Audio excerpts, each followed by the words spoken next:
from the defense? Yeah, you're right. Okay. Any reason we shouldn't bring back in the jury at this time? Judge, the only other thing I have, and this is not a redaction, but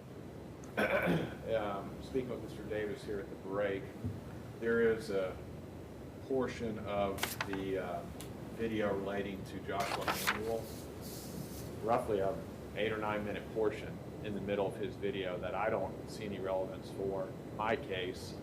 I asked Mr. Davis if he had something that he wanted highlighted in there. Otherwise, I could potentially skip that. We're not seeking that it be redacted.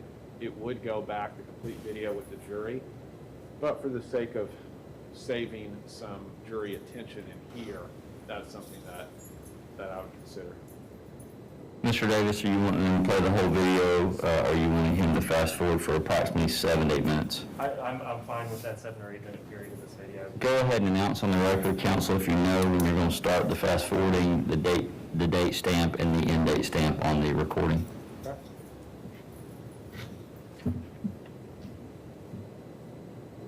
Okay. Would you like me to do that now? Or Now, when you do it, just say, I'm based on consideration of counsel and the court, we're going to go ahead and stop it, pause it at 7:24, and move it on to whatever you're going to stop. That's just an example number, and then wherever you stop it, make sure we've got a number in there. And it's my understanding, counsel, that we're going to send the entire video, including the portion that we're fast forwarding through here today, so if the jury wants to watch it in deliberations, they can do that? Yes, sir. Okay. Anything, Mr. Davis, you want to object to in that regard? Yeah, you're right. All right, let's go ahead and bring our jury in. All rise.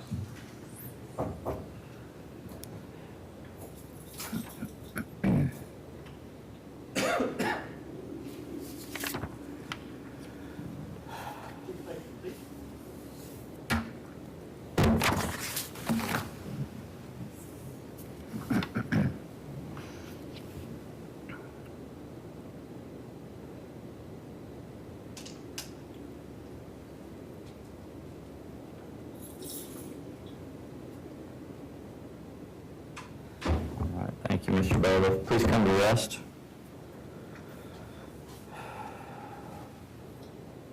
Good afternoon. Just for the jury's sake, we will be taking an afternoon recess, probably somewhere between 2:30 and 3 o'clock. So you can expect another 15-minute recess during that time period, depending on when a good break point is. Stay, who would you like to call next? Joshua Emanuel. Joshua Emanuel.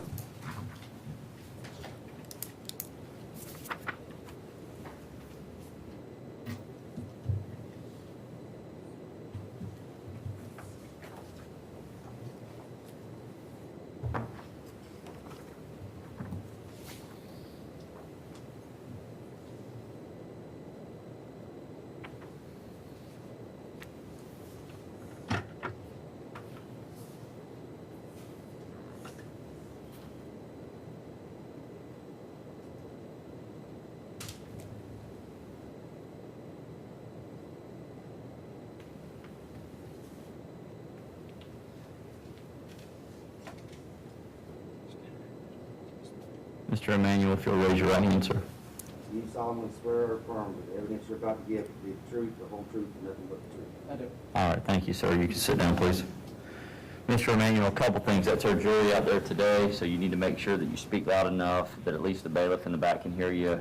With these masks on, that can be difficult, so you got to up it a volume or two. Second thing is, if you hear an objection, if you'll pause your testimony, I'll instruct you on how to proceed, okay? Mr. Williams? Thank you, Judge. Good afternoon. Would you state your name for the record? My name is Joshua Emanuel. All right. Mr. Emanuel, do you recall getting pulled over by a sheriff's deputy on April 8th of 2018? I do. Where were you headed? I was actually headed to work in Panama City. All right, where were you working at that time? American Eagle. What was your position there? At the time, I was the store manager for that store. The car that you were driving when you got pulled over, whose was it? That was mine. Was it a car that you regularly drove? Yes. Was there anybody else with you at the time you were pulled over? No. When was the last time you had been in it? The previous day. When you got pulled over, what did the deputy tell you the reason for the stop was?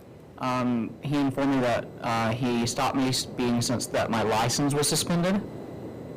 after he ran my tag. All right. Now, at that point, did you know whether or not that was accurate? I didn't know. I wasn't sure. It's the first I've heard of it. Okay. Did you give him your ID? Of course. All right. And did he stay at your car, or did he go back to his car? Where did he go after you gave him that? I believe he went back to his car. Do you recall him making contact with you again at your car after that? I do. Do you remember what he had to say once he returned? Yes, that's when he informed me that indeed, he ran, that the license had been suspended. Obviously, it was the first I've heard of it, so I was kind of shocked by it. I asked, probable cause as to why it could have been that way, and he mentioned something about a ticket from Bay County, and so just kind of proceeded from there. Did he end up asking for permission to search your car? He asked me if there was anything in the vehicle he needed to be concerned about, and I just informed him that there was a handgun in the center console.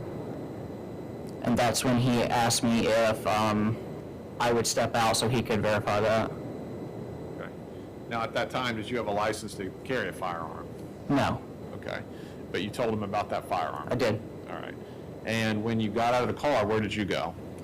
I went to the front of his patrol car, which was parked behind mine. At this point, was he the only deputy on scene, or was there somebody else there? State Trooper O'Pry did show up at the scene. Okay. Was it at that point, or was it later? At this point, I believe Deputy O'Pry, I believe he was there at the time. Okay. Now, did you stay with Deputy O'Pry away from your car for the remainder of this stop? Yeah, me and O'Pry were side by side at the front of Wester's car for the remainder of that stop. And at what point did the defendant, Mr. Wester, actually tell you that he was going to search your car? When he walked back by, he mentioned that he had seen something Okay. when he went to go for the firearm, Okay. and at that point he told me he was going to be doing a search. And did you actually see him do this search? I did. Were you able to be right there with him at the car and see the areas he was searching as he was searching them? No. Right. At that point, did you see him going back and forth to his patrol car? He went back and forth to me. The only time he went back to his patrol car after that point was when he went back to do the field testing. Did he have his search gloves on during this search? For the initial contact, no, but when he came back from his vehicle, he did have his gloves with him. Okay. Now, after he told you that he thought he saw something when he was searching for the firearm, did you have the chance to see him continue to search to see what it was? The only thing I really saw was the fact that he did kept going back into the car, like several times, over and over and over again. Because he'd come back, he'd talk to me, he'd go back to the car, he'd come back to me, he'd go back to the car. At what point did he tell you what he found? He told me what he had found, like a description of it. What did he say? Well, he said he found a syringe in a baggie that looked like it had been used. Did he tell you where he had found it? Yes, he said he found it. He said it was stuffed down in between the passenger seat and the center console. Now, you previously talked about the car and all that. Would you have seen it if something was there? Oh, for sure. Yeah. Was there anything like that there? No. Was that people take care of their cars different ways. Let me ask it this way. Your car at that time, was it one that you regularly went through or cleaned or left dirty? How was it? So when you work an hour away from where you live, you do have to kind of make sure you get everything out that day, bring it back the next day and that kind of thing. Because at the time I was commuting. So yes, there was like a few things here and there, but I also regularly went into that console. So if it was where he said it would have been, I would have seen it that night and that morning. Now, when he initially told you what he had seen, just initially, what was your reaction? Shock. I mean, I don't do meth. I don't know why I would even be there. Did you tell him whether it was really yours right then? Yeah, I mean, I guess I told him it definitely wasn't mine. Judge, at this time, I would move to publish State's Exhibit 2E as an echo. Can you remind me what 2E is? 2E is a disc of a body camera video related to Joshua Emanuel. Any objection, Mr. Davis? No objection. All right, do I need to read the qualifying instruction counsel before I publish? Yes, sir. All right, jury, if you'll listen to me really quickly. Members of the jury, you are about to view a video recording. The court instructs you that the recording has been edited to eliminate irrelevant portions that would not add to your understanding of this case. The fact that the recording has been edited should not concern you in any way and must not impact the way that you view and consider this evidence.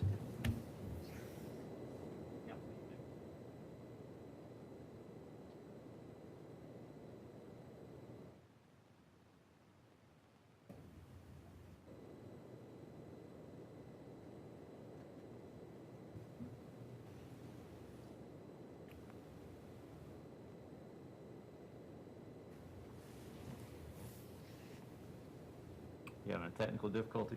Is it still plugged in?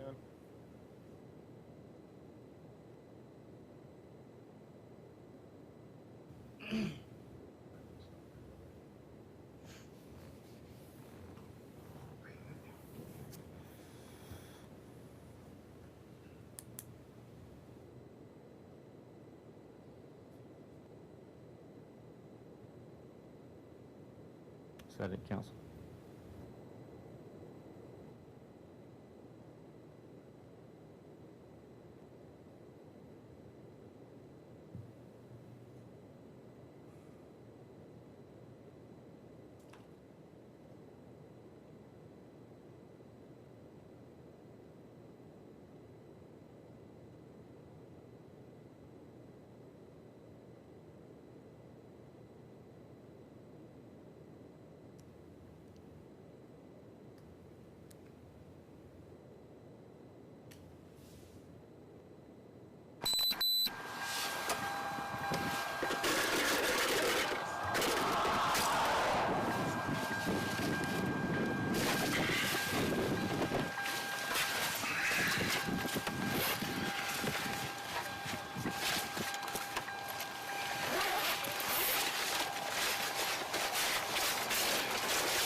Okay, Mr. Emanuel, at this point in the video, you're able to see where it is in front of you, correct? Mm-hmm. Now, at this point, has the defendant already had the interactions with you like you told the jury already? Has that already happened? When he initially approached me about when I told him I had the handgun in the center console, yes. And the search of the car, had it already begun at this point? Yes. Okay. Mrs. Bittner, could you resume the video?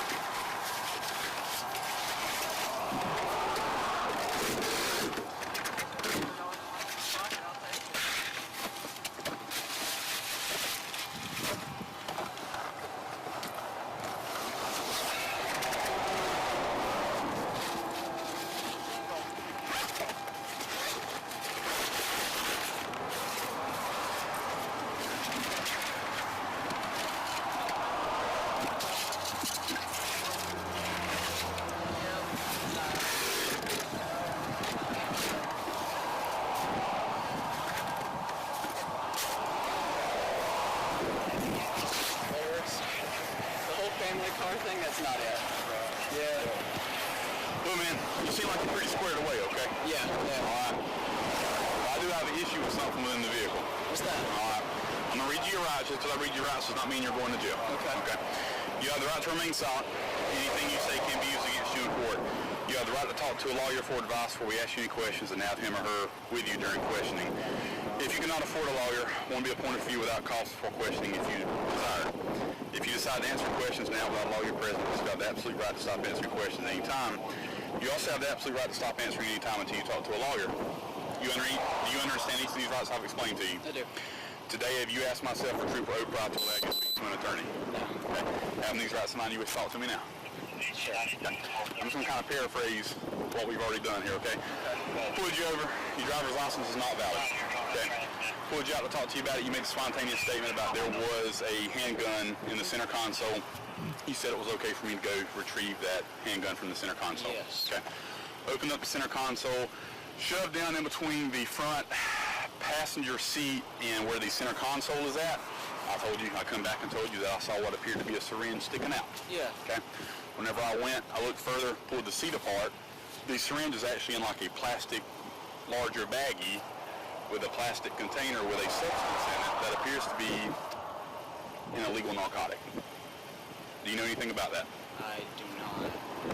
Good job, man. Yeah. Come on, man. Sorry, here you go. Make it a little bit better. You also told me that you regularly have people ride in the vehicle with you. I do. Okay. Every day. Now, the people that you have ride in the vehicle with you, My employees. do they use illegal narcotics that you're aware of? Not that I'm aware of. And you've never used any illegal narcotics? Like I said, I haven't smoked anything. You from here in Jackson County? Yeah. How long you been working with American Eagle, man? About 8 months now. About 8 Been months. over there. Yeah. Been working in Denver for about 2 years now. Where did you work at before that? Buckle. Buckle. Okay. Yeah. All right. Now, when I was back here running your driver's license, okay, I saw you make some kind of movement from the driver's seat over towards the passenger side. Can you tell me what you were doing with that? Yeah. I was looking to check for any receipts for receipt or payment on my tickets or anything to see like what was causing my driver's license to be invalidated. Like I was just checking paperwork and then. Just hang tight, man. At this time, okay, you are detained. You're not free to leave. I'm not going to put you in handcuffs and all that. Just hang out with this trooper, okay? 2554. Show me one detained.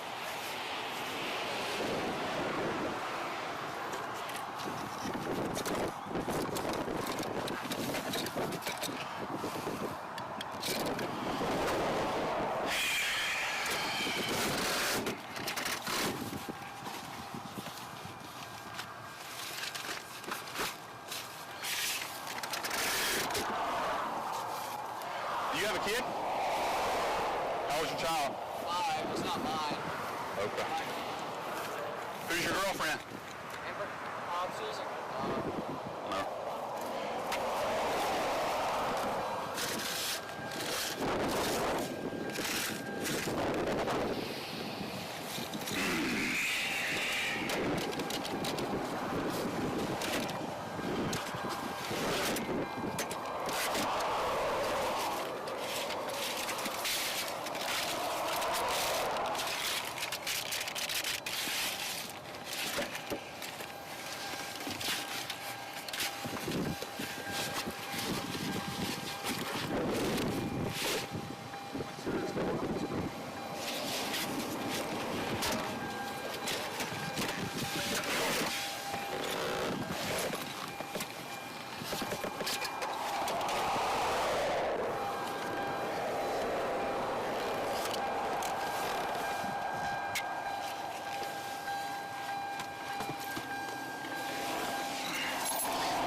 You never seen that before, man?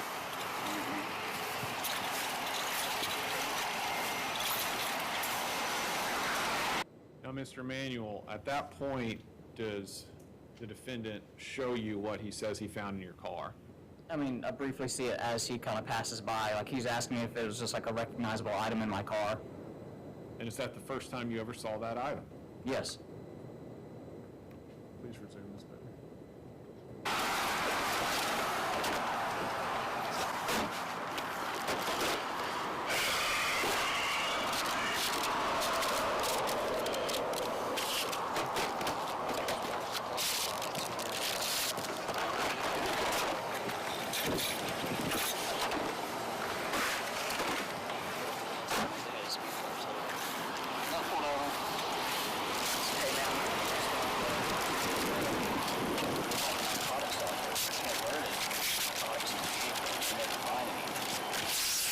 How long have you had this car? About 2 years.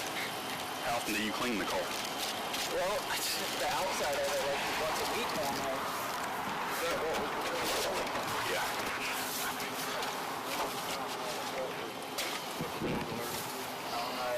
When did this happen? A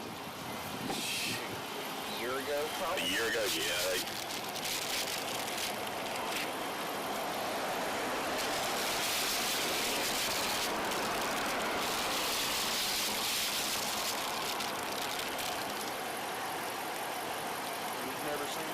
You've never seen this before? Dude, I have no idea. How far was that down in there? Whenever I went to reach for the handgun after if I would have never lifted the center console, I would not have seen that orange part sticking up. It was right between the console and the front passenger seat, man.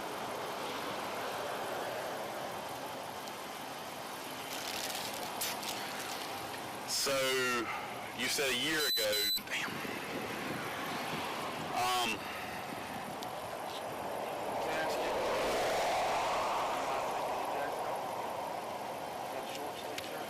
It is.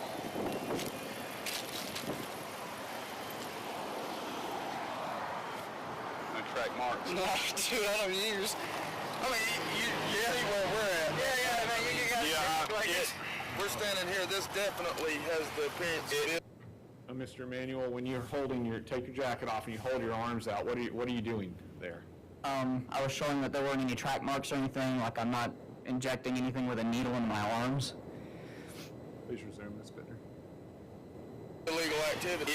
You're swearing you know nothing about It it. just puts me in a bad spot, man, because Yeah, I feel you that. if this test, what I think it's going to test for is going to put me even more of a bad spot because it's a felony, okay? I don't really have discretion to set affordable felonies, man. Yeah, that's what I'm worried about here, too. And I tell my kids this because they drive. You're responsible for that vehicle. I'm assuming that's bad. It did test presumptive positive in the field for methamphetamine.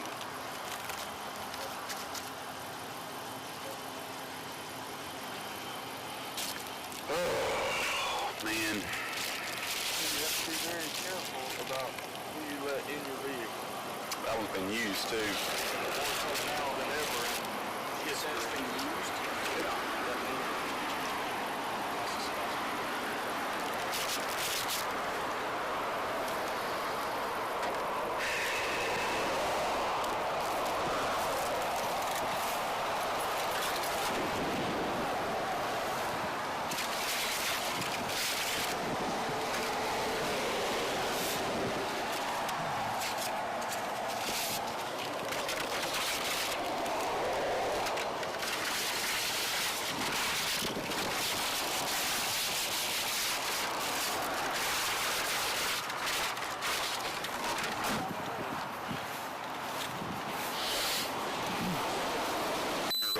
Months ago on the inside. 3 months. I'm going to get a little invasive with you here for just a second, okay, buddy? Anyway, y'all got me finished Start talking. up there. Don't move anything.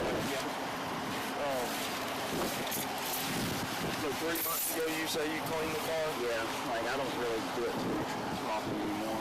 And you know it wasn't there 3 months ago? No. No, you don't know or know it wasn't there? You don't know? I don't go into the same car, so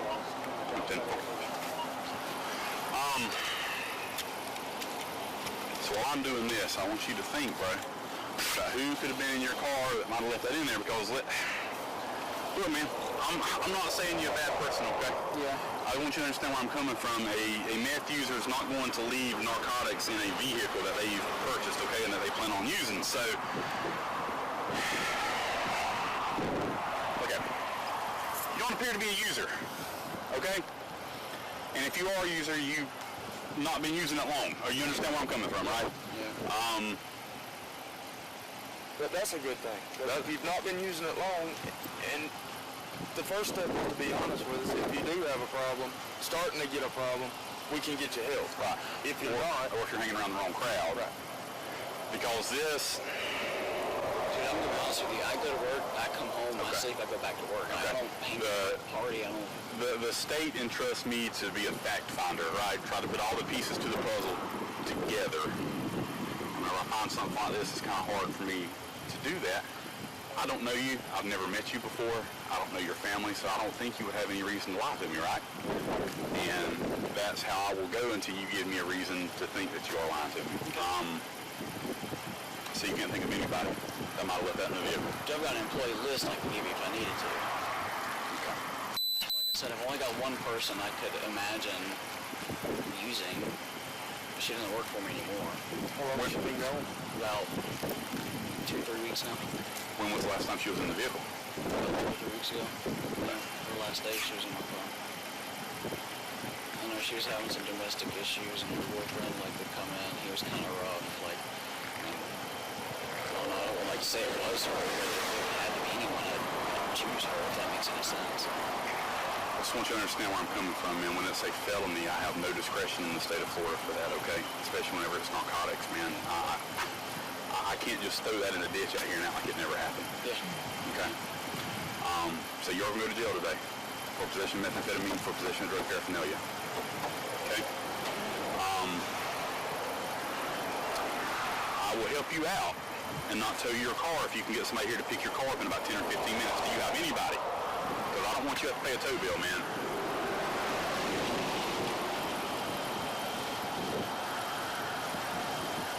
I've not got to the trunk yet. Am I going to find anything right there in the back, brother?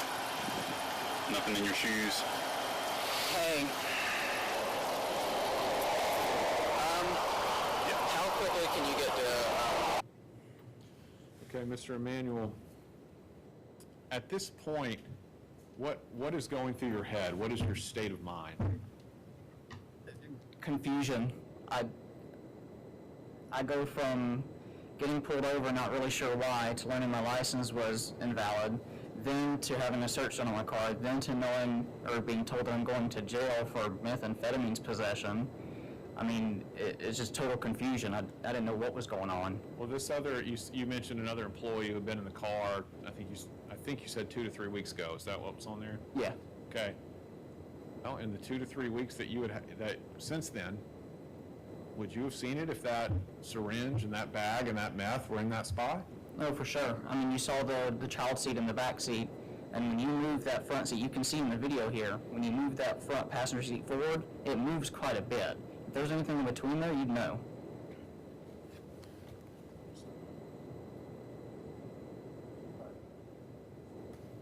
For the record, we're at 13 minutes and 55 seconds. We're going to skip ahead to, let's get to 19 minutes.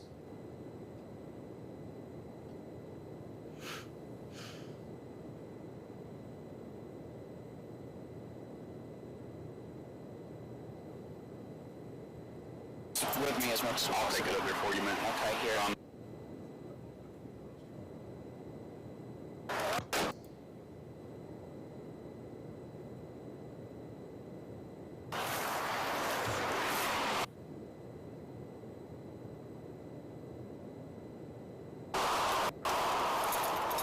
For the record, we're resuming here at 18 minutes and 39 seconds. Go ahead, Ms. Bittner, please resume it.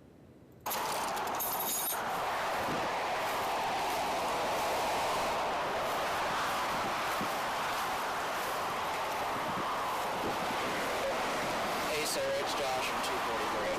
Just calling to know the situation. I got pulled over coming out of headed to work, and apparently, well I say apparently, they found a syringe between my seat and my console. They're saying it's methamphetamine, so I'm actually going to jail overnight.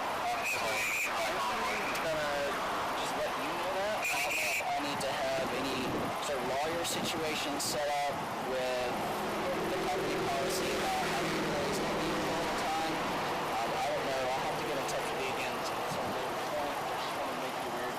information. I probably won't have my phone on me, so I'll get any information I can as soon as possible. Thanks, Sarah. Yeah. And look, man, whenever I type my Who is Sarah? Who is Sarah, that? she was my district manager at the time for American Eagle.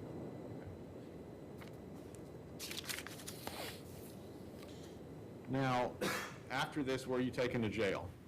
Yes.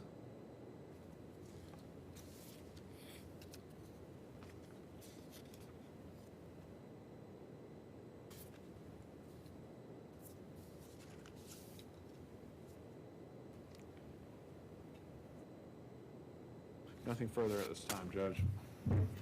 Mr. Davis? Thank you.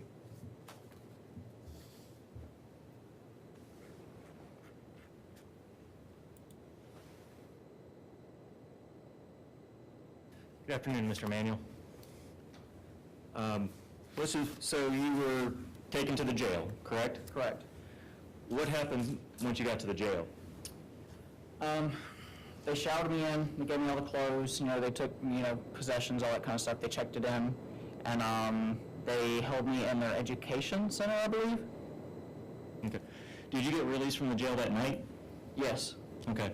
So you didn't have to spend the night and wait and go and see the judge the next morning for first appearance? I was released that night on conditional release to an officer. Okay. And did you see Mike Hodges at the jail that night? Yes, Do you know Mike Hodges? I do. And did you call Mike Hodges for help? I did not. Did somebody call him on your behalf? I believe so. Okay. And so unlike everybody else who had to spend the night, you got released that night I did. with a notice to appear back 3 days later, correct? Correct.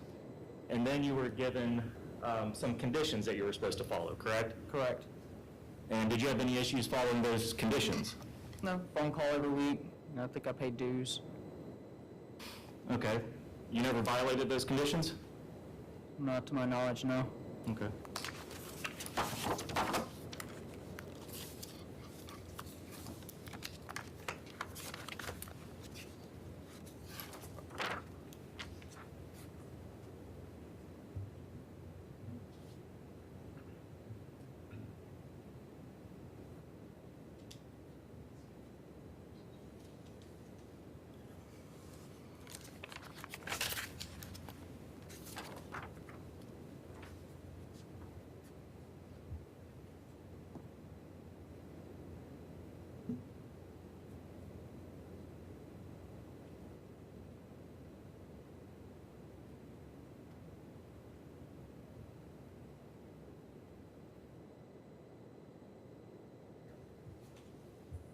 If I can approach the witness, Your Honor? Yes, sir.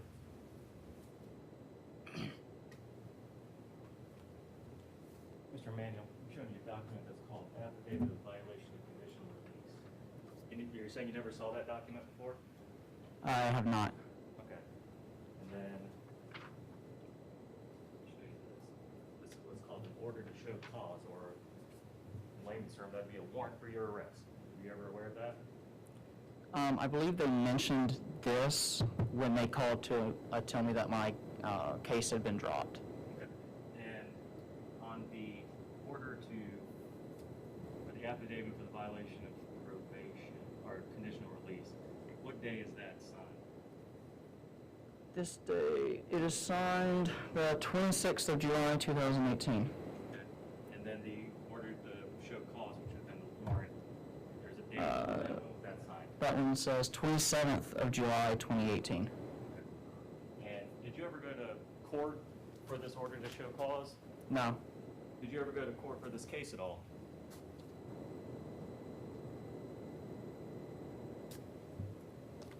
no. Do you know what day your charges were dropped? The exact day, no. Okay. If I had the document showing that, would that refresh your memory? I'm sure.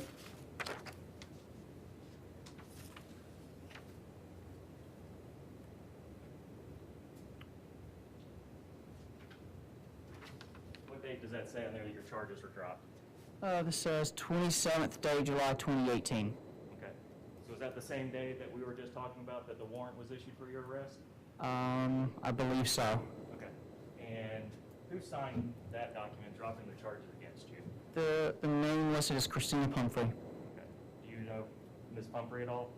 I mean, I've heard of her. The only contact I really had was that call. Okay. To let you know that your charges have been dropped? Correct.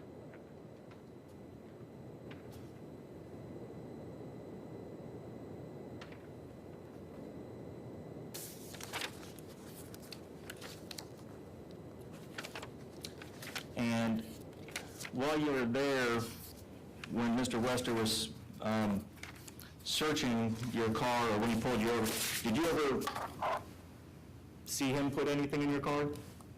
No. So you never saw him handling anything? You never saw him with a needle or bag or anything in his hands until after he came out of your car?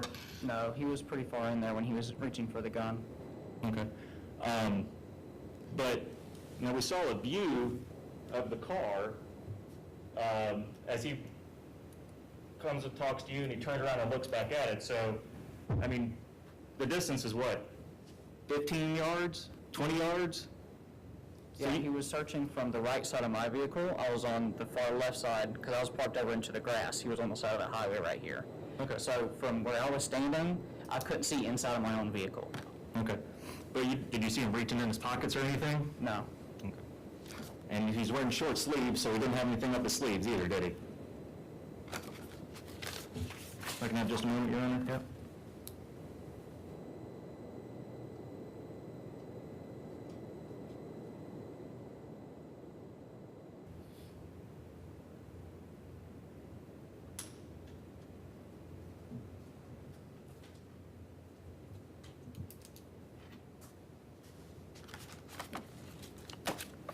Nothing further.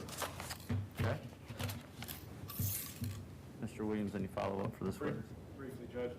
How do you know Mike Hodges? Kind of grew up with him. He's always been a family friend from church as a kid. Sure. This man standing next to you on this video here, who was present during the search? Yes. Who's that? That's Jeffrey O'Pry. He's a state trooper with Florida. Did you know him before this? No, not before this, but we did find out we were related Okay. during the stop. Okay, that's what I was going to ask. During this discussion, on this body camera, you guys realized that you distantly related, correct? Correct. All right. And your mom, what kind of work is she in? She's an attorney's assistant. Okay. Now, did, we mentioned that O'Pry, that was on video, these other things, did that come up in front of Deputy Wester? It did. Okay. Did he ever handcuff you? No. He didn't handcuff you when he took you to jail? No. Nothing else? Anything else, Mr. Davis? I've got just a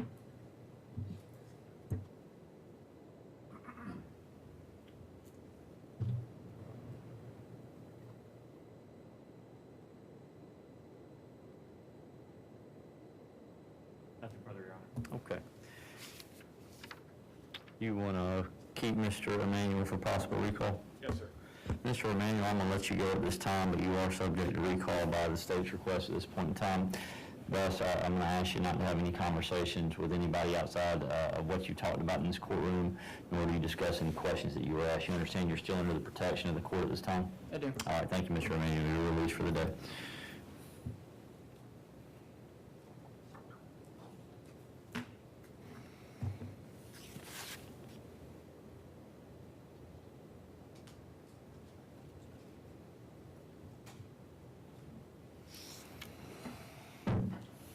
All right, who does the state want to call next? Reginald Williams? Reginald Williams?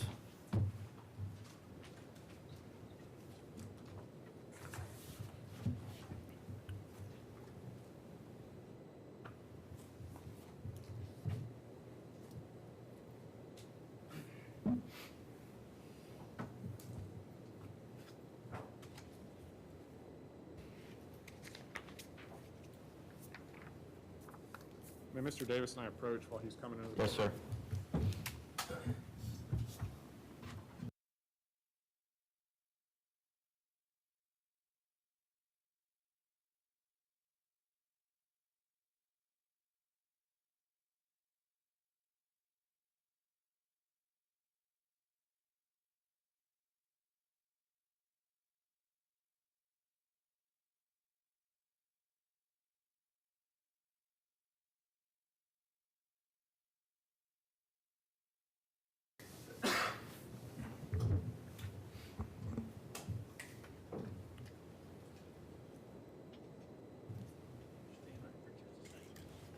Mr. Williams, will you raise your right hand, sir? You solemnly swear or affirm that the evidence you're about to give will be the truth, the whole truth, and nothing but the truth? Yes, sir. You may be seated, Mr. Williams. Thank you. Mr. Williams, a couple things as we're talking today. The jury is out where the audience normally sits, so if you don't mind speaking up and into the microphone, that will help everybody hear you. The second thing is if you hear an objection made, if you'll just stop your testimony for a second, I will listen about what the objection is, and I'll instruct you on how to proceed. Okay, sir? Yes, sir. All right. Go ahead, sir. Good afternoon. Would you state your name for the record? Reginald Alfonso Williams, Sr. Mr. Williams, where were you working back in August of 2017? DF Outlet. I'm sorry? Van is off, DF Outlet. Yes, sir. And do you recall driving to work on August 20th, 2017 and getting pulled over by a sheriff's deputy? I wasn't driving, sir. Okay. Let me ask you this. Do you remember getting pulled over by a sheriff's deputy on that date? Yes, sir. Okay. Who was driving? A friend of mine, Rebecca Lassiter. All right. And I take it you were the passenger, correct? Yes, sir. Was there anybody else in the car? No, sir. Whose car was it? It belonged to me, sir. Okay. Was it a car that you would regularly ride in or drive in? That's the only thing I had to ride in, sir. All right. When was the last time you think you had been in it before the time that the car got stopped and you got arrested? Riding every day, sir.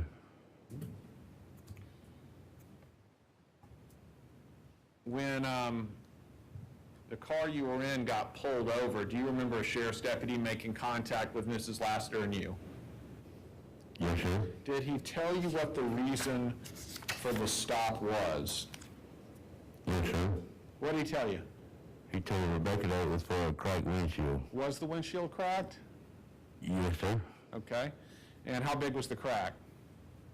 Just like a,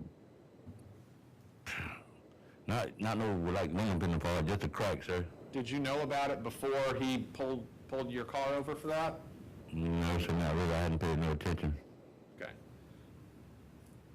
As he tells you guys the reason for the stop, who was he mostly talking with?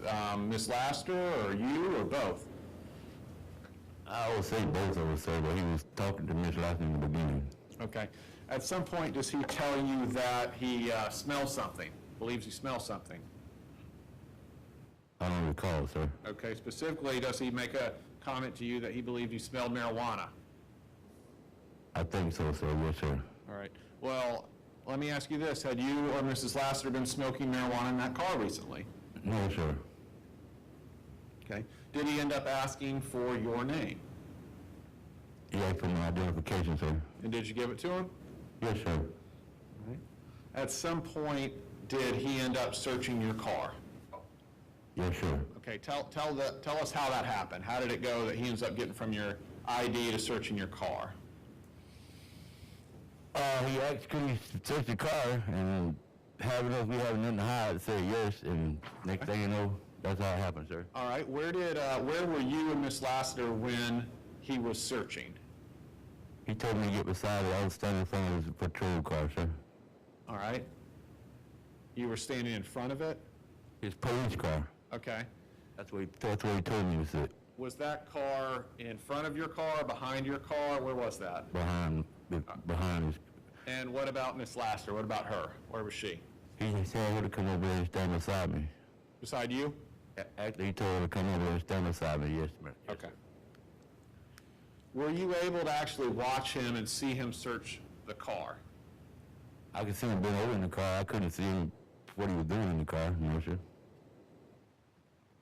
Do you remember him going back and forth to the patrol car at any point that you've just told us sir. about? Okay. How many times? Do you remember? More than once? Or just, More than once, but I don't know exactly how many, but more than once, sir. could you see what he was doing when he went back to his patrol car? No, sir, because he had the trunk up, sir. Did he ever tell you whether or not he had found anything in your car? At one point, when he come and told me to turn around and put me in handcuffs, then he said he had found meth. Okay. Was there any meth in your car? I never knew what meth looked like at that point, sir. Did he tell you where he had found it in your car? He said in the lunchbox, sir, that I was on the way to work with. Is that your regular lunchbox you regularly took to work? Every day, sir.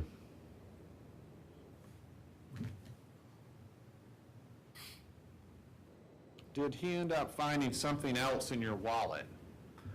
Yes, sir, I had this substance in the car that was keeping folks in a good luck charm, but he said it was marijuana, which it wasn't. After it was something that I called like a good luck charm, sir. Yes, sir, he did. Did you give that same explanation to him at the time, that it was a good luck charm? Yes, sir, I did. All right. Did he ever ask you about whether there had been somebody else in your car messing with your lunchbox or anything like that? Sort of to the fact that I need to be more careful who be around me, but no one had been around it, sir. Did you tell him that that meth was not yours, it wasn't in the lunchbox? Yes, sir, I never even seen it, sir. I was just going by what he said, but I'd never seen it now, sir. I didn't know what meth looked like at that time, sir. But did he place you under arrest? Yes, sir. Did he take you to jail? Yes, sir.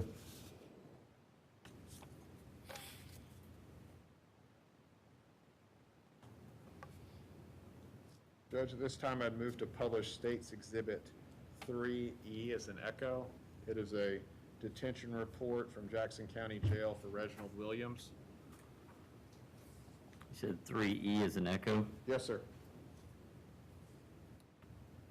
Any objection, Mr. Davis? No objection, Your Honor. You can publish, counsel.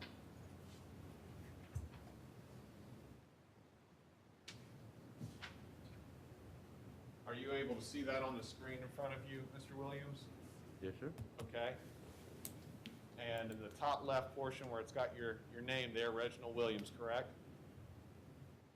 Yes, sir. And then in the top right, is that your photo from when you were in jail? Yes, sir. All right, let's scroll down a little bit, Mrs. Bittner.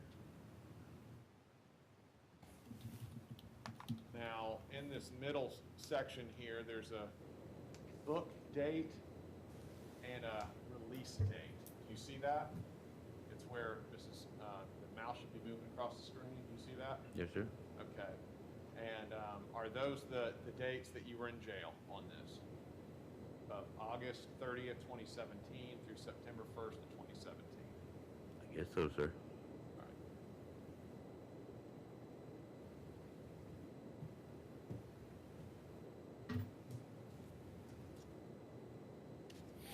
Was Mrs. Laster with you from the time that you guys got pulled over to you getting arrested and taken to jail? Yes, sir. All right. Now, who was she to you at that time? A girlfriend of mine, sir. All right. Are the two of you still involved? No, sir. All right. You were at that time, though. Yes, sir. All right. That's all, Judge. Mr. Davis?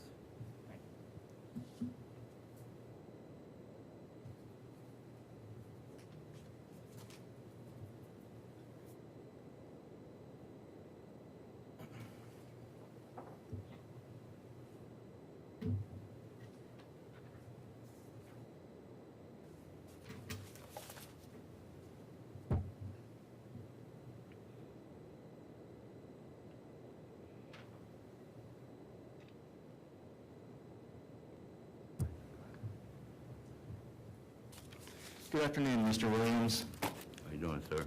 I'm fine. I just have a few questions for you. Yes, sir.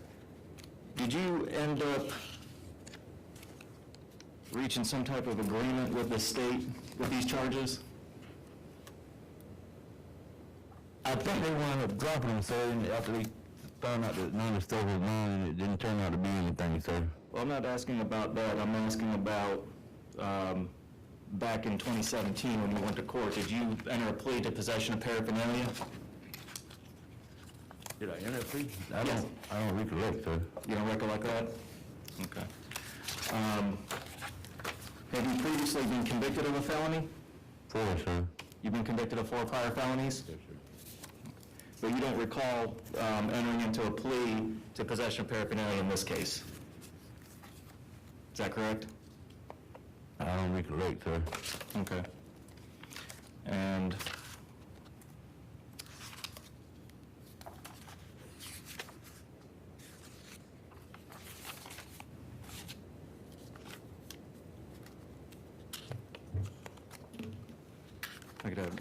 Sorry, Your Honor, I'm just trying to get organized here. Take your time, counsel.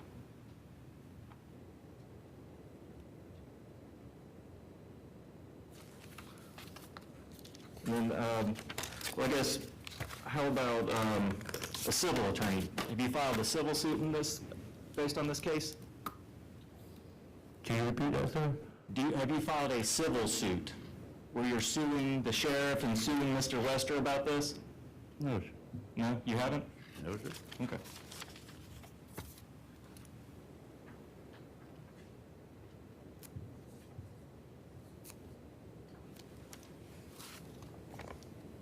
And you told Mr., I'm sorry. You told the prosecutor that there wasn't any marijuana in the car? No, sir. Okay. And you'd never smoked marijuana in that car? No, sir. Okay. No further questions. Oh, actually, if I could have just a second. Take your time, counsel.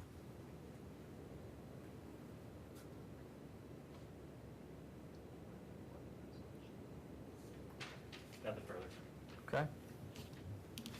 Mr. Williams, you want to ask any other questions of this witness? Briefly, Mr. Williams, and you may not recall, I'm asking if you do, but do you recall how recent or how long ago those felonies were, those 4 felonies? No, sir, not right off, sir. Okay, I mean, an estimate, are we talking a year ago, or are we talking 10? It ain't been 10 years. Our first one I got was in 1990. Okay. And if I don't want to tell you no say the wrong thing, but I want to say maybe 2 years or maybe a little longer before I did another one. But Okay. I mean, I know the first one I got was in 1990, sir. Understood. All right, thank you so much. Mr. Davis, you done with this witness? I am, Your Honor, thank you. All right, is he subject to recall from the state's perspective? Yes, sir. Mr. Williams, I want to talk to you real quick before I let you go today. I'm going to let you be released for purposes of your testimony today. The state may want to talk to you again, so to preserve your testimony, I'm going to ask that you don't talk with anybody about what you said in here today, nor anything about the case, nor what the attorneys asked you today. Can you do that for me until the end of the case, sir? Of course I will, sir. All right, thank you, sir. Have a good day. I can go.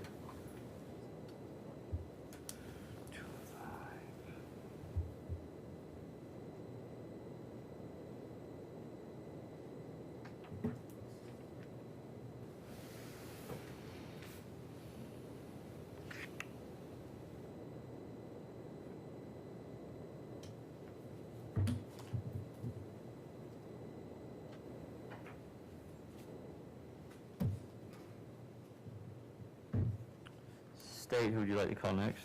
Rebecca Laster. All right, let's go ahead and talk with Ms. Laster.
Ms. Laster, can you raise your right hand for me, ma'am? Do you solemnly swear affirm to tell the truth, the whole truth, and nothing but the truth?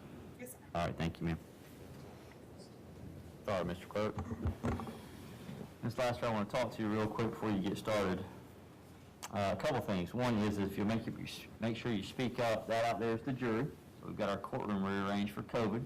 Make sure you speak so everybody, including the bailiff, can hear you, okay? Can you do that for me? Yes, sir. Second thing is if you hear an objection, if you'll pause your testimony, I'll instruct you on how to proceed, okay? Yes, sir. All right, Mr. Williams. Good afternoon. Good afternoon. Would you state your name for the record? Rebecca Lorraine Lester. All right, Ms. Laster, do you know Reginald Williams? Yes, sir. Back in 2017, were the two of you in a relationship? Yes, sir. Now, on August 20th, 2017, do you remember taking him to work and getting pulled over by a sheriff's deputy? Yes, sir. Right. And who was driving the car that day? I was driving. Whose car was it? It was Reginald's. How long had it been, when was the last time that you had ridden in that car? I pretty much drove it every day. Okay. And where were you taking him? I was taking him to work. And when you got pulled over, do you remember the sheriff's deputy talking to you and let you know the reason for the stop? Yes, sir. What did he tell you? He said that he was originally stopping us for a crack in the windshield. And did you know or notice then that there was a crack in the windshield? Yes, sir. It was a small crack at the very bottom by where the windshield wipers rest at. Okay. Did he get your driver's license, your ID? No, sir. He never asked for it. Okay. Did he get Mr. Williams? I believe so. He went to the passenger side. He didn't come to the driver's side. Okay. You don't believe he ever got yours? No, sir. I don't think so. Okay. At some point during that stop, did he end up doing a search of your car? Or Yes, the car sir. you were driving? Yes, sir. Do you remember how that happened? What caused that? When he made it to the passenger window, he said that he smelled a substance in the car. And I told him, I said, well, we don't even have cigarettes. You know, after I dropped Reginald off, I was supposed to go get some cigarettes. And so I told him, I said, we don't even have cigarettes, so I don't know how you're smelling smoke in the car. Yeah. And he was asked us to step out. Okay. And did you get out? Yes, sir. Did he actually search the car? Well, he came to the car. He made us stand at the front of the car first, and then he went and searched it after we were secured. While he was searching it, were you able to see the area he was searching? I can't hear you. Were you able to see the area of the car he was searching while he was doing the search? No, sir. He's put us back behind him. All right. At some point, did you try to film this on your phone? Yes, sir. What happened? After he came, when he asked me, he came back and he was talking to me, he asked me, whose lunchbox is it? And I said, you know, it's his lunchbox, it's his lunch. And he said, well, put your hands behind your back. Well, he told Reginald, put his hands behind his back, and he told me to go over towards the tree, which is... How far away was that? Maybe about 50 feet. And did you do that? Yes, sir. Is that when you tried to film this Yes, sir. on your phone? Yes, sir. What happened? He was acting weird, Who's he? the police officer. Okay, okay. Let me ask you this way. Did he let you film that? No, he told me that I would be arrested if I did not put my phone down. So I put it in my pocket. Let me ask you about that lunchbox. Had you had any contact or involvement with that lunchbox that day? Yes, sir. Every day. Okay. Does that mean you packed his lunch? I pack his lunch every day. Okay.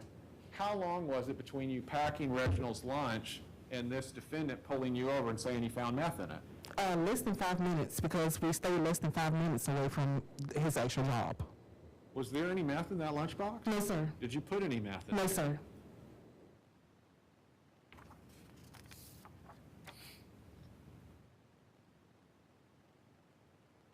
The other item that Reginald had in his wallet, he testified to it as a good luck charm. Do you know what that is? Yes, sir.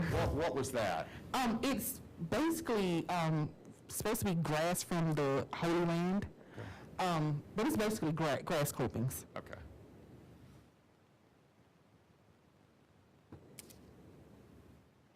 That's all I have, Judge. Mr. Davis?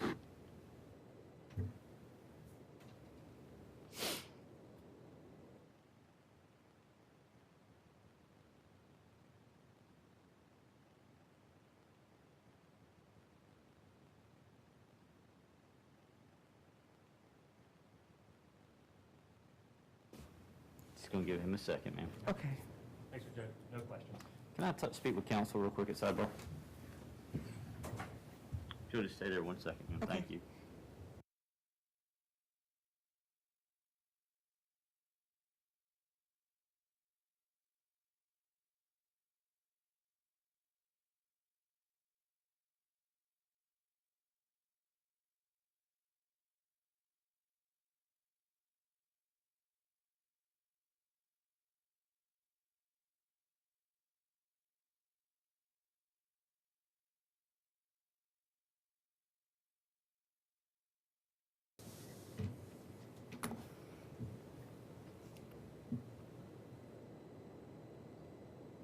All right, State, do you want to keep Ms. Laster subject to recall? Yes, sir. Ms. Laster, what that means is you may be called later to testify again in this case. So I'm going to ask you, when you walk out here today, don't talk with anybody about your testimony today. Don't talk with anybody about the questions you were asked. That preserves your testimony in case we need you again. Okay, ma'am? Yes, sir. All right, thank you, ma'am. Have a good day. Thank you.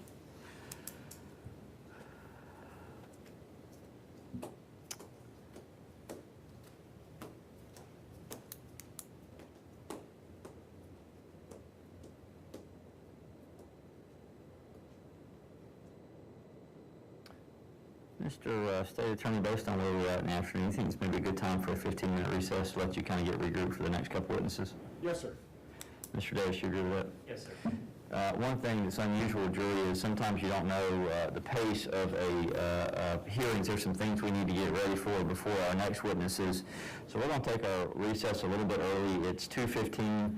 You're going to have until 2:30 to do whatever you need to do. Again, don't talk with each other about the case. Don't talk with anybody outside this building about the case. If you do talk with family and friends, make sure you don't speak of anything having to do with what's inside this courtroom right now. That preserves that what you are hearing and receiving is appropriate, and the counsel has the ability to ask questions and cross-examine any witnesses that may be appropriate. Another thing is, don't do any research about this case while you are at break. If you'll leave your blue folders in your chair, your name tags on, again, people have been instructed to stay away from you. You will be in recess until 2:30. All rise.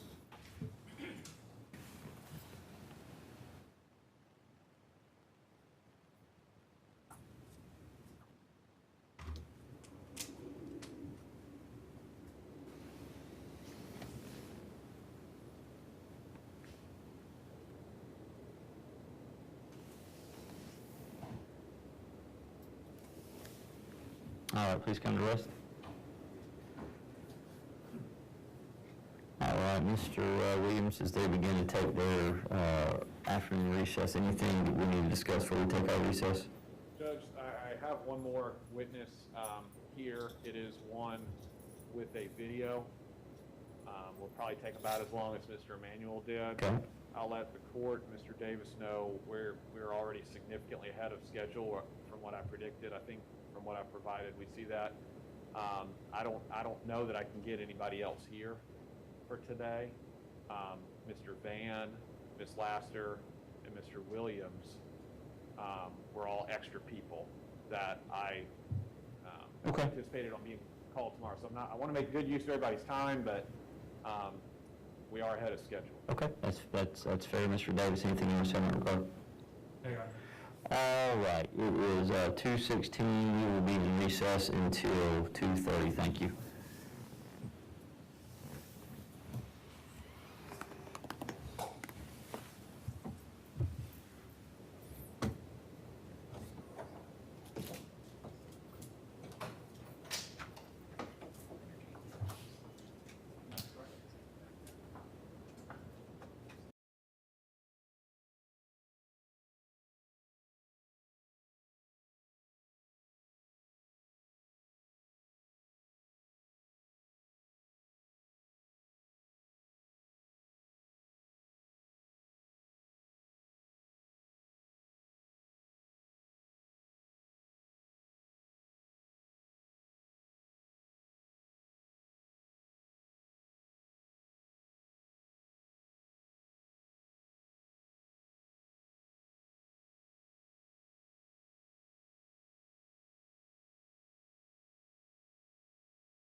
far All as right. I know, yes. Thank you. All rise.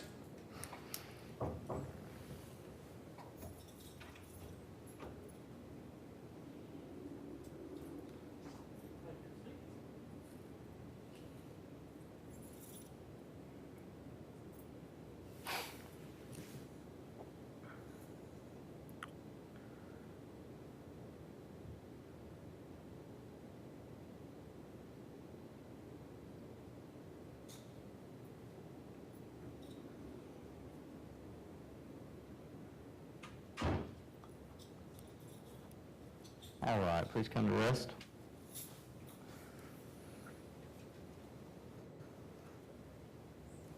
Mr. Williams, who would the state like to call next? Stephen Van. Stephen Van.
I'm gonna let you have it again.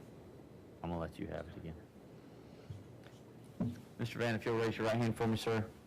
Do you solemnly swear or affirm that the evidence you're about to give will be the truth, the whole truth, and nothing but the truth? I do. Mr. Van, you can sit down. Thank you, sir.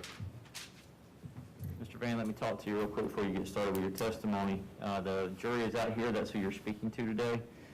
Please speak loud enough and in that mic close enough that everybody can hear you. Second thing is if you hear an objection, if you'll pause your testimony, I'll instruct you on how to proceed, okay? Make sure you speak up and in that microphone. Mr. Williams? Good afternoon. Would you state your name for the record? Steve Walker Van.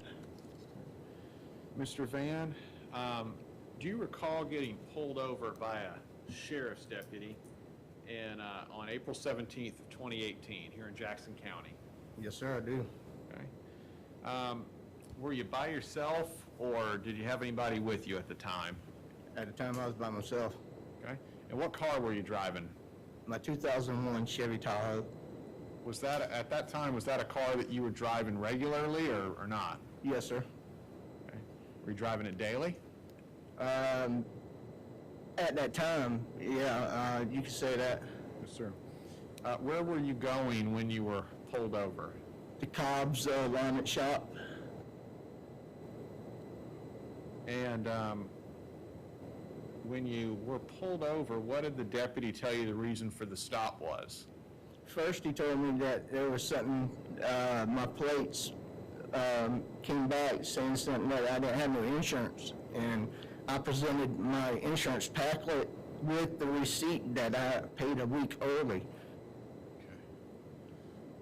And you said at first, was there another reason he told you for the stop? After he come back from his car, he said that he also put me for crossing the double yellow line. And I told him there ain't no way. We just come out of the S-curves right there on Connsville Highway. And I passed the car. You know, if I crossed the double yellow line, I would hit the car. Well, does he end up searching your car that day? Yes, he did. How did that happen? Well, he got my license and the insurance information that went back to his car, and he come back and he goes, "What kind of cigarettes are you smoking there?" Well, I'm sitting there smoking a cigarette, and I was like, Marlboro wine, you want one? You know? And then he's like, no, I smell burnt marijuana. And I kind of lost it then because I knew what time it was. Well, and that's what I was going to ask you next. Now, you've been in trouble before, haven't you? Yes, sir. You've been convicted of felonies, correct? Yes, sir. How many times? 5 times. All right. And now let's just come out and say it. You had been released from prison not long before this. 3 weeks, maybe exact. I'm sorry? 3 weeks. Okay. So when you're pulled over on this day here in April, and he says he smells marijuana, what are you thinking? Here we go again. Okay. Had you been smoking any marijuana that day? No, sir. Well, what did you, I'm sorry? I'd like to know, you know, Well, let me, let's see if we get to it. Let me ask some questions so we don't have something come out before it needs to. How about Okay. that? So,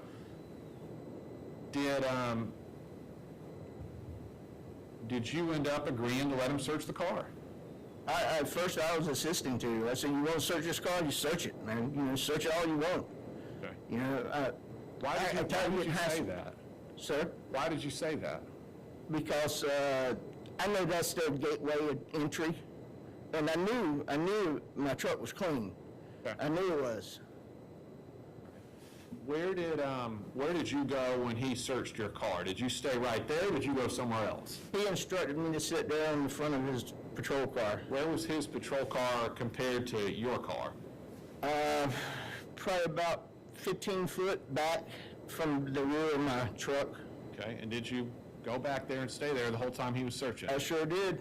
Were you ever able to see, get a good look at him while he was searching the inside of your car? No, sir. I was there behind it. Okay, where did he start? Did you see what side of the car he started on? The driver's side. How long, do you remember how long he was at the driver's side? Probably 5-10 seconds. Okay, where did he go after that? Behind the driver's seat. All right, and next? He proceeded and he passed around the cargo doors, went to the passenger side, front seat, driver's side. I mean, passenger side. Now, was he wearing his search gloves at this point? Yes, sir, I believe so. Do you recall him, between the time of him first stopping you and what you're describing now, do you remember him going back and forth to his patrol car at all? Yes, twice. Was this, just so we're clear, was this something that you were able to see what he was doing back at the patrol car? No, sir. Judge, at this time, I would move to publish State's Exhibit 4F as in Frank. It is a body camera video related to this stop. Any objection, Mr. Davis? No objection, Your Honor. We have an instruction. Jury, I'm going to go ahead and read you an instruction on this video. Members of the jury, you're about to view a video recording. The court instructs you that the recording has been edited to eliminate irrelevant portions of that. Would not add to your understanding of the case. The fact that the recording has been edited should not concern you in any way and must not impact the way you view and consider this evidence. You may publish now, counsel.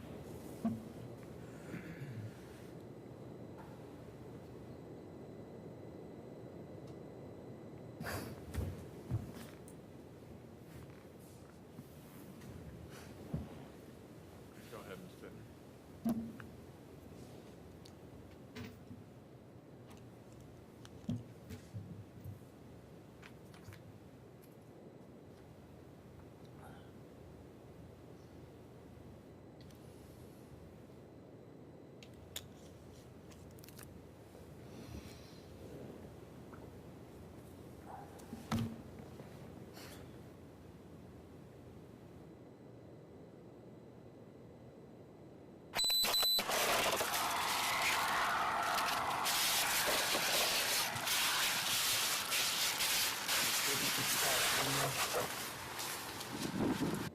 Now, Mr. Van, at this point, we can see that he's at the passenger side. You previously testified that he had already been on the driver's side, correct? Correct. Was this the first time that he was at the passenger side that you can recall? Yes, sir. Okay. Ms. Bittner, could you resume the video?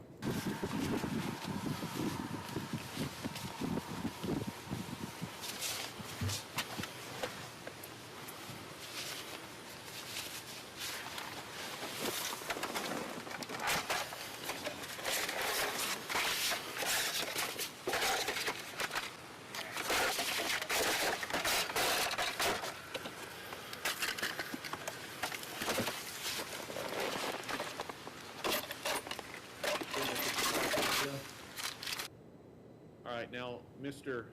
Van, do you have a center console in this car? Correct. And does it have a lid? Yes, sir. Now, are you able to see that in this portion of the video? Yes, sir. All right, describe how the lid works and where it is in this. It opens up from the driver's side, has a push button that you open up and it opens towards the passenger side. And then it has probably, I don't know, 9 to 10 inches of depth inside.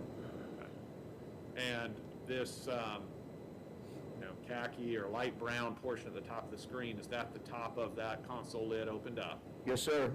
All right, Ms. Bittner, could you resume the video?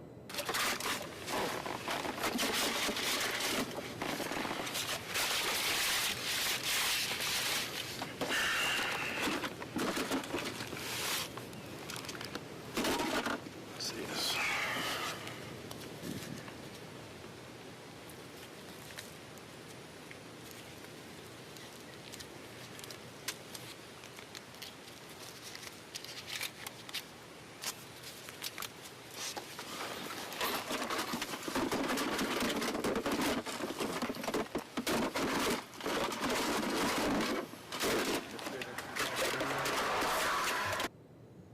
Now, that black bag that the defendant just took out, was that in that console? No, sir. Can you resume the video?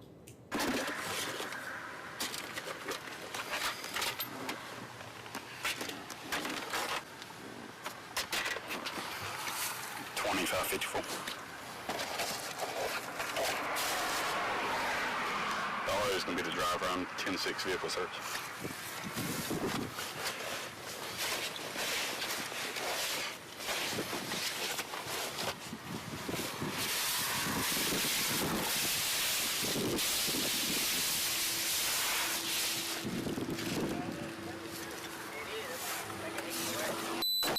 Come on, man. You ain't had nobody in the vehicle with you? Have you had anybody in the vehicle with you lately? Yeah, and Crystal in there, Crystal who? Ackmore or something like that. I don't know what. Okay, all right. Honesty's gonna go a long way with me, okay, man? Yeah, All right. I've got to test this. Have you ever seen this before? No. No, what is that? Hang out with Deputy Jackson here. Where'd you get that? The center console. There ain't no way, man.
It did field test presumptive positive for methamphetamine. Okay? Let me ask you this. Yeah. If I read you your rights, will you talk to me? I talked to you, man. I'm just thinking, man. Hey, dude, that was just We're going to get there. We're going to get there, okay? You have the right to remain silent. Anything you say can be used against you in court. You have the right to talk to a lawyer for advice before we ask you any questions and have him or her present with you during questioning. If you cannot afford a lawyer, one be appointed for you without cost before any questioning if you so desire. If you decide to answer questions now without a lawyer present, you still have the absolute right to stop answering any time. You also have the right to stop answering any time until you talk to a lawyer. You understand each of those rights I've explained to you? Sure. Today on this traffic stop, have you asked myself or K-9 Deputy Jackson to allow you to speak to an attorney? Okay. Having these rights in mind, you wish to talk to me now? Okay. Okay, all right, man. I explained the reason for my traffic stop. And when we started talking about crossing the line, you explained to me your front end was out of line, right? Walked up, talked to you, started talking about a little bit about over in the vehicle, and you made the statement, I know you want to search it. Okay. What was the reason behind that? And then you said then you were starting to get out and you were like, go ahead and search it. Like what's the reason behind that, man? Because I got pulled over for it, and that's exactly what the officer did. He come up and said, smoke marijuana, don't smoke marijuana. Okay.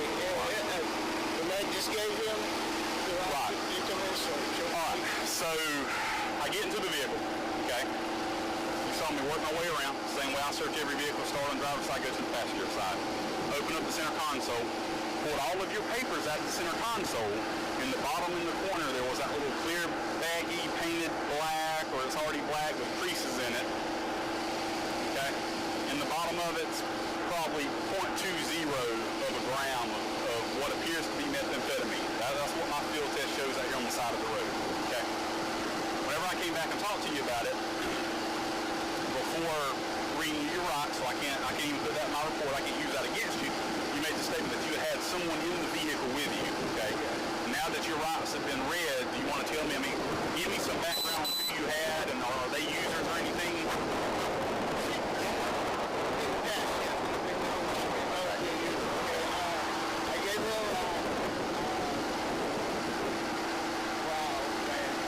Did she go in your center console or anything, man?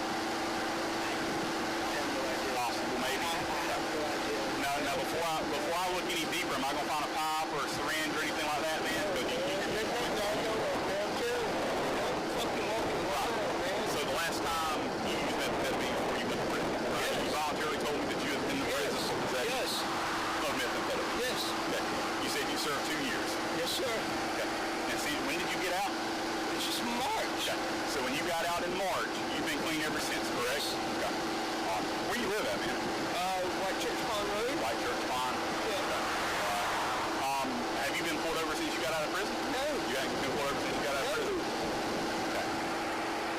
So you don't know where that suspected methamphetamine came from? Okay. Well, why would it be in your center console, man? I do not know, man. Excuse me. I'll keep my fucking ride. It was, like I said, man, it was black. I almost missed it. Whenever I opened up the center console, it was just laying flush on the bottom of the console. You don't know, You don't know, man? I don't know, man. Nothing in your hat or anything like that, man? No, man. Nothing on me, man.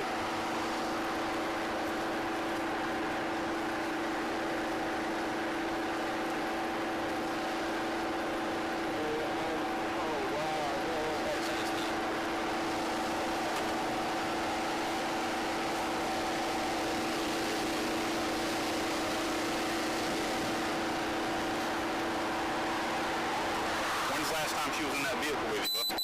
Earlier. Earlier? Yes, sir.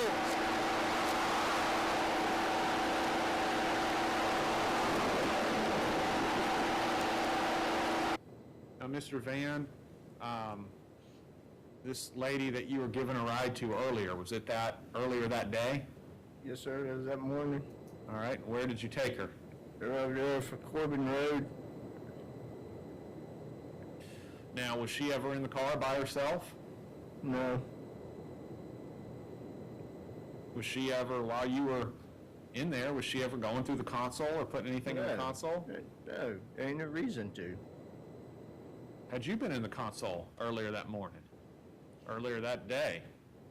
I mean, you keep any, sorry, go ahead. I probably stuck my wallet or something in there and retrieved it out later or something, but I can't recall that. No, I wasn't in it. Did you see anything flush there on the bottom of your console, like he said, a little black baggie of meth? No, no. And and tell us again, where were you going? What were you on the way to do when this To happened? get my front end line. All right, Ms. Bittner, she was in the video. You got the cashier, man, just from your odd jobs that you've been doing? Yes, sir.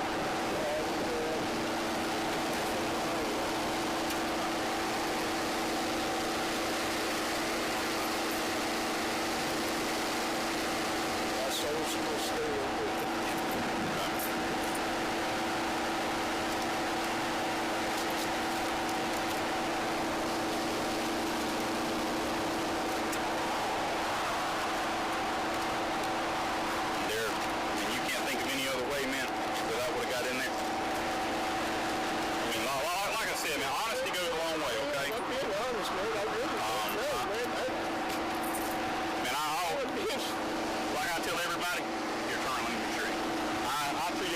the same amount of respect they treat me, all right? You've been nothing but respectful, okay? I couldn't ask you to be more respectful, man. I'm just trying to figure out how that stuff got in your car. Turn around and talk to me. Open up your mouth. Put your tongue up. Okay. You think she had it? Mike? You didn't see her use it or anything?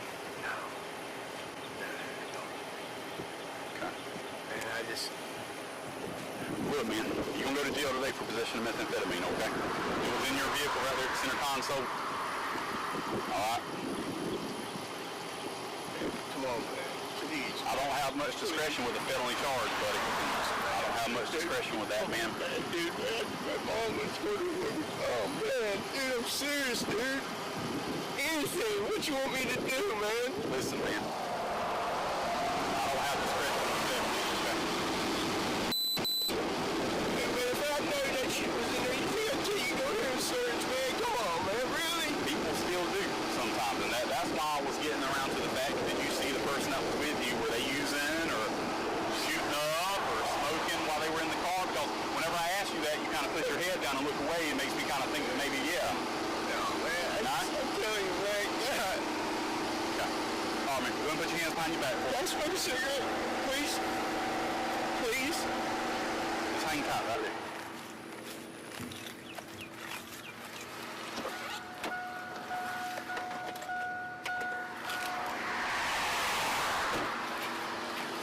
Let me explain something, man.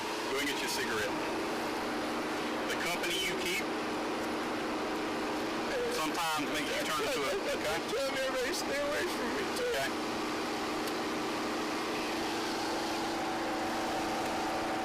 See you later.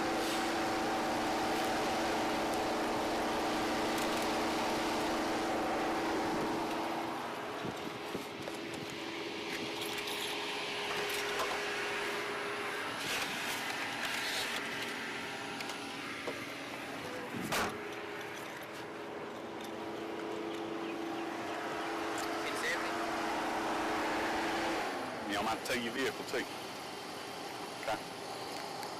2554. Go ahead and show me 1015 and roll a rotation on 1070, please. Listen, buddy, I don't think you're a bad guy. Okay. Sometimes people we hang around, they'll get this bad situation, right?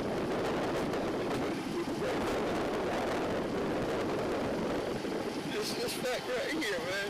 I mean, oh, man, you don't know how hard this is, okay? I got out, man, my house got broken into, all my shit stolen.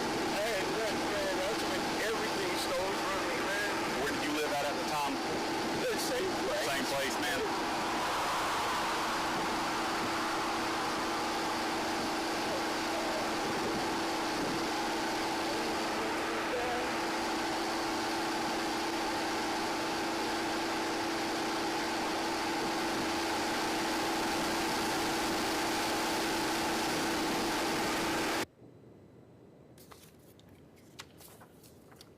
Just a minute, Mr. Van.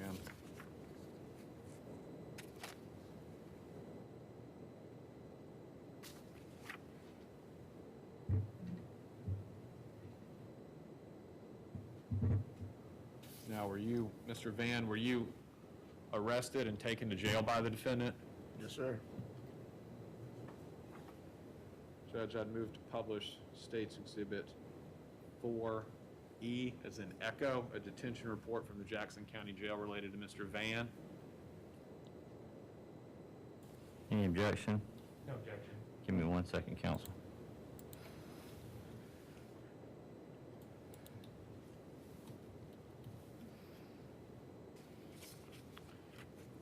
You may publish. Ms. Bittner, could you pull that up on the screen?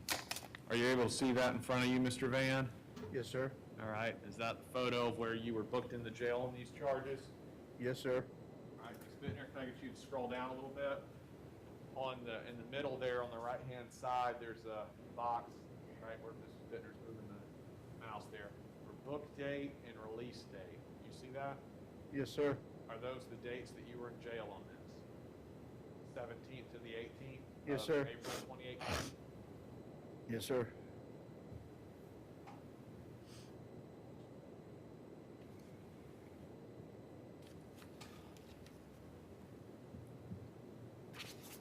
That's all I have, Judge.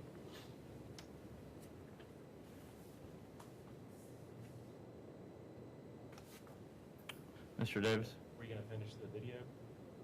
I don't think on if you. Yeah. You want to play it before you go, Mr. Davis? Yes. If you'll finish the video. Ms. Bender, could you just resume? I think there's only about. That's fine.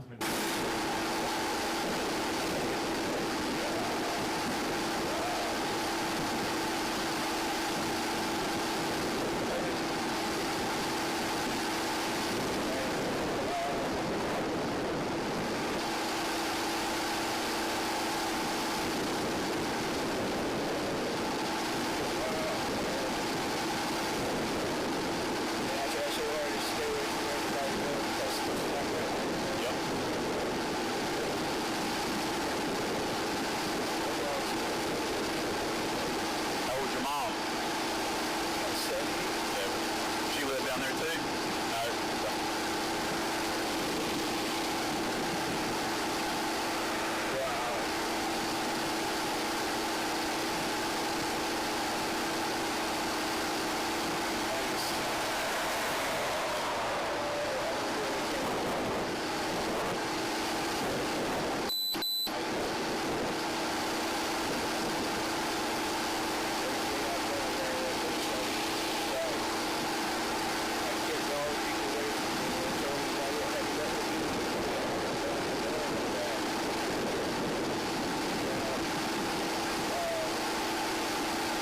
I want to quit letting people in your vehicle. You saying that's not yours?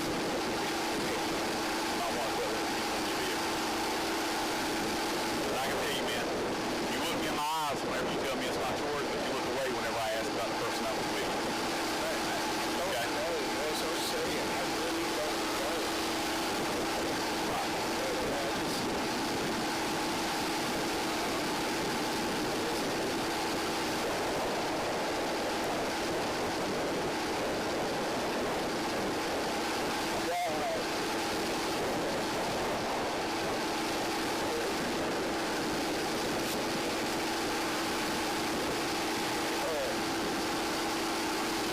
Anything you need me to get out of the truck for you?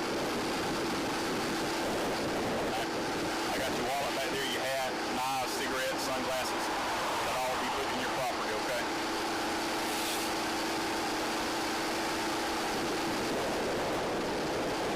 Run throw that cigarette out, man.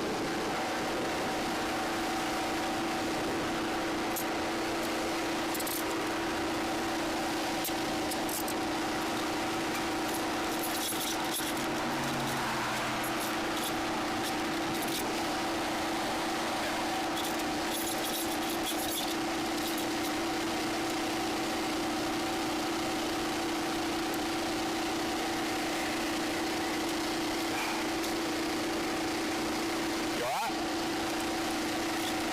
Who else wants to do right?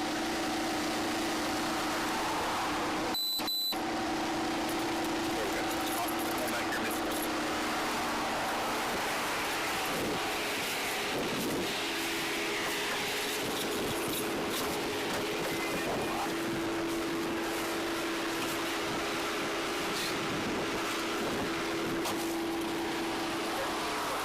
I'm just going to do it on my computer. I'm going to finish searching and make sure I didn't miss anything.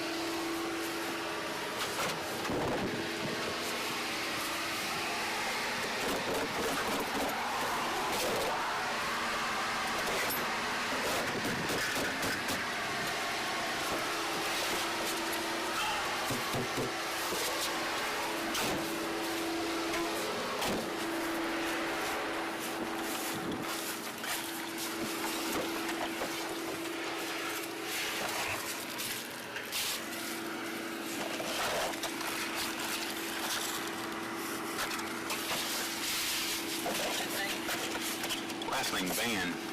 Van? Yeah.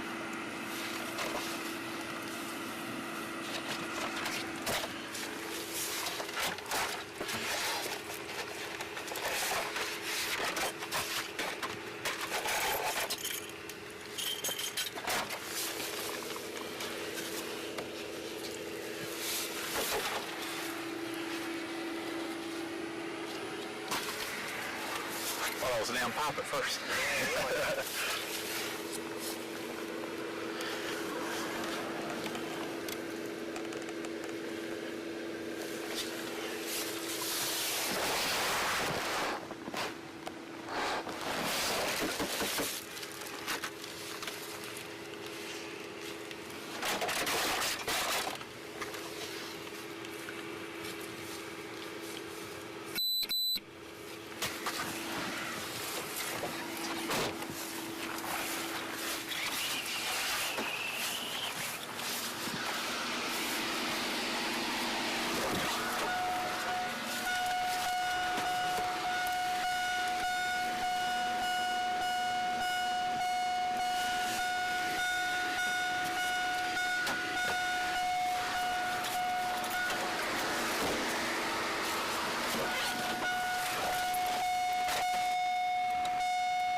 Steve Van. Signal 77.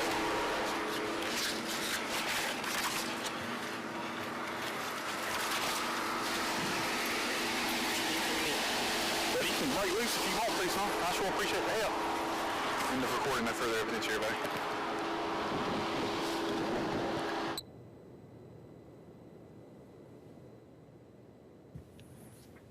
Mr. Davis. Thank you, Greg.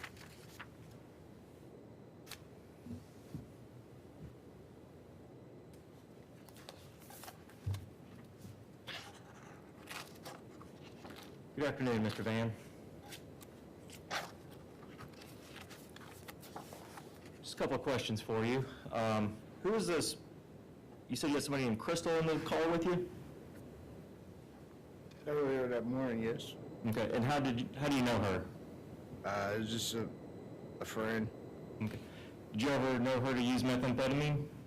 I couldn't say.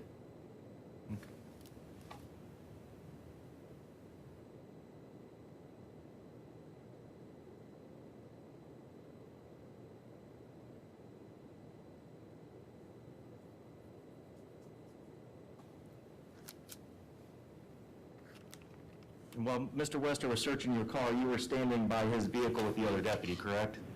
I was standing by myself at first until Deputy Jackson pulled up after he already commenced his search. Okay. How long had he been searching before the other deputy showed up?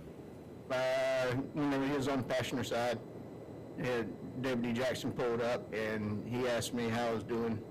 I said, all right, watching this jackass make a jackass out of himself, and that's when he proceeded back with the so-called baggie. Okay. And you had tested, or I guess it was on the video, and you mentioned also that you had just within the last month or so gotten out of prison for 3 weeks. 3 weeks? Yes. And I believe on the video you said that your house had been broken into while you were in prison? Yes, sir. So when you got out, all your stuff had been stolen? Yes, sir. Okay. So you weren't selling meth to kind of make up for anything there? No, sir. One way I do that is to go back to prison. You did it before. It don't mean I had to do it again. And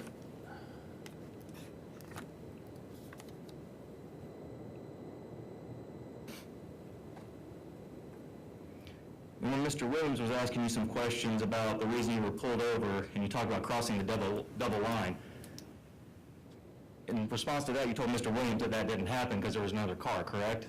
Another car passed, yes. Okay. But on the video, when Mr. Wester says something to you about crossing the double line, that's when you mentioned you were on your way to go get the front end fixed because the front end was out of line, correct? He mentioned the reason why he pulled me over, and he was talking about crossing the double yellow line, and I was like, no way. Hold on a second, Mr. Van. Let me listen to my question. Okay. Okay? You just watched the video, Right. right? And on the video, you say that your front end was out of line when he questioned you about crossing the double yellow line, correct? he said, the reason I pulled you over was crossing the double yellow line. And then you responded on the video saying that your front end was out of line, and you're going to get it fixed, right? Correct, go ahead. Okay, that's what I was trying, right. because what you said in response to Mr. Williams was different than what was on the video.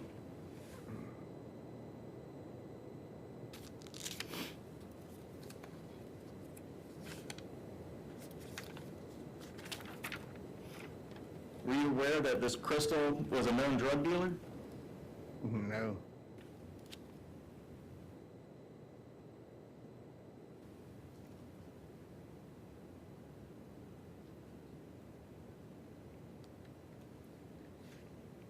No further questions. Mr. Williams? At the point, excuse me, sorry. Mr. Van, at the point that Mr. Wester, the defendant, was telling you the reason for the stop and mentioned how you crossed the double line, you had already been told that he said he found meth in your car, correct? Correct. All right, now in the video, we saw the reaction that you had and the impact it had on you, correct? Yes, sir. All right, what was your bigger concern, potentially going back to prison or getting a ticket for crossing a line? Going back to prison. Okay, that's all. Anything else, Mr. Davis? No, Your Honor. Mr. Williams, you want to keep Mr. Van subject to any recall? Yes, sir. Mr. Van, the state's asked to keep you as a witness, thus you're not released from your entire service because you may be recalled at some point in this case. What that means is I don't want you discussing what you testified to in here or what questions you were asked with anybody else outside of this courtroom. Can you do that for me, sir? Yes, sir. All right, you're released for this afternoon. Thank you, Mr. Van.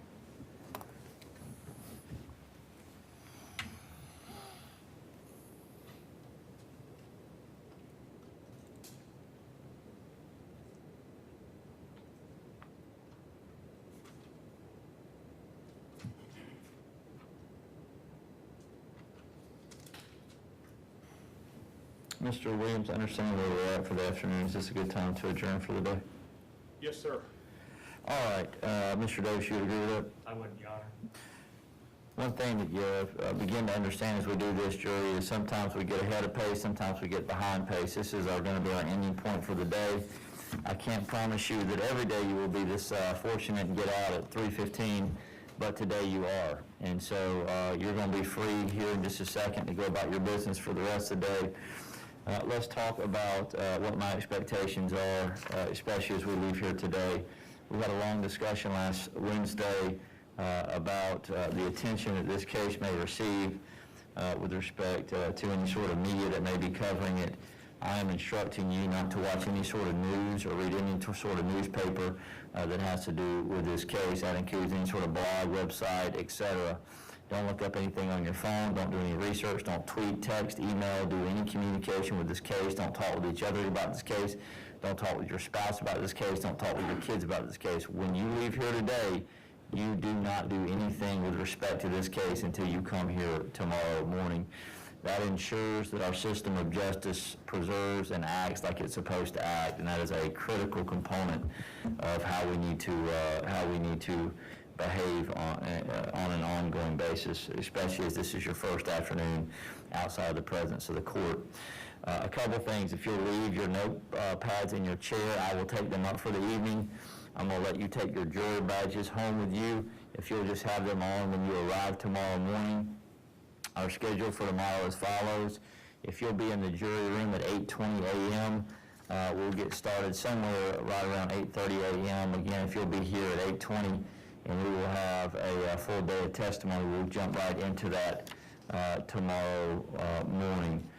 Again, you're going to be adjourned for the day. Leave your notebooks here. Take your badges with you home. Mr. State Attorney, anything else from the state's perspective? No, Judge. Mr. Davis, anything else from the defense's perspective? No, Your Honor. Appreciate your service today, jury, and we will see you bright and early at 8:20 tomorrow morning.